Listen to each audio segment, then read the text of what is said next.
À la direction maintenant le Yémen où un haut dirigeant d'Al-Qaïda ainsi qu'un chef local d'un groupe islamiste ont été tués l'année dernière par un drone dans le centre du pays. On en parle avec vous, Wassim Nasr. Bonjour, vous êtes journaliste à France 24, spécialiste des mouvements djihadistes. Qui étaient au juste ces deux hommes? Ces deux hommes étaient deux personnages très en vue. Donc d'AQPA, d'Al-Qaïda dans la péninsule arabique, et donc d'Ansar al-Sharia, donc la filiale djihadiste d'AQPA, si je puis dire, au Yémen.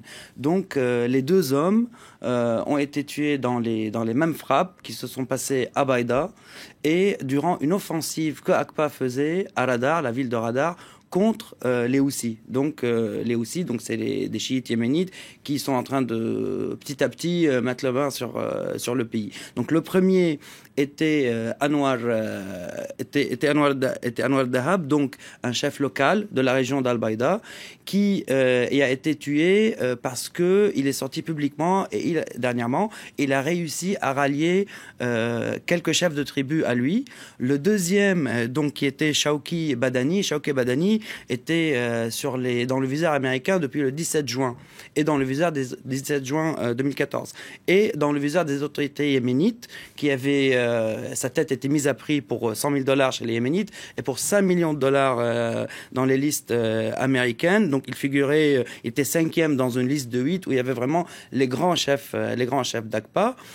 Pour revenir à Dahab, donc le cheikh Dahab, il est aussi très important parce qu'il liait les tribus à AQPA dans le conflit avec les Houthis, et il était le cousin donc de l'imam américain yéménite Anwar al-Awlaki, tué par une frappe de drone américaine en 2011. Deux poids lourds, donc on l'aura compris. Tout cela intervient alors que des élections de mi-mandat viennent d'avoir lieu aux États-Unis, élections remportées, on l'a vu, par les Républicains.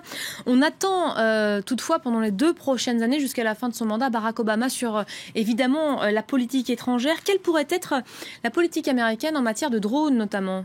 Il faut savoir que Barack Obama, donc durant sa présidence et depuis le début de sa présidence, il a accentué les frappes de drones. Donc il a dépassé de loin George Bush et surtout au Yémen.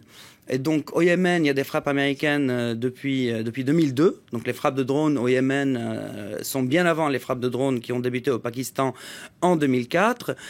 Et c'était une sorte de secret de polichinelle. Donc les autorités américaines ne reconnaissaient pas du tout qu'il y avait des frappes. Donc certaines gérées par le Pentagone, d'autres par la CIA. Donc durant une décennie, jusqu'aux révélations du New York Times en 2012, et les révélations que Obama était personnellement impliqué dans la signature des kill lists, c'était un secret de polichinelle. Et donc après cela, l'été 2013, il y a eu un grand débat au Sénat. Et donc Obama, il a reconnu pour la première fois, donc le 23 mai 2013, que oui, effectivement, il y avait des kill lists, et donc c'était vraiment la première reconnaissance. Wassim Nasr, merci beaucoup pour cet éclairage. On en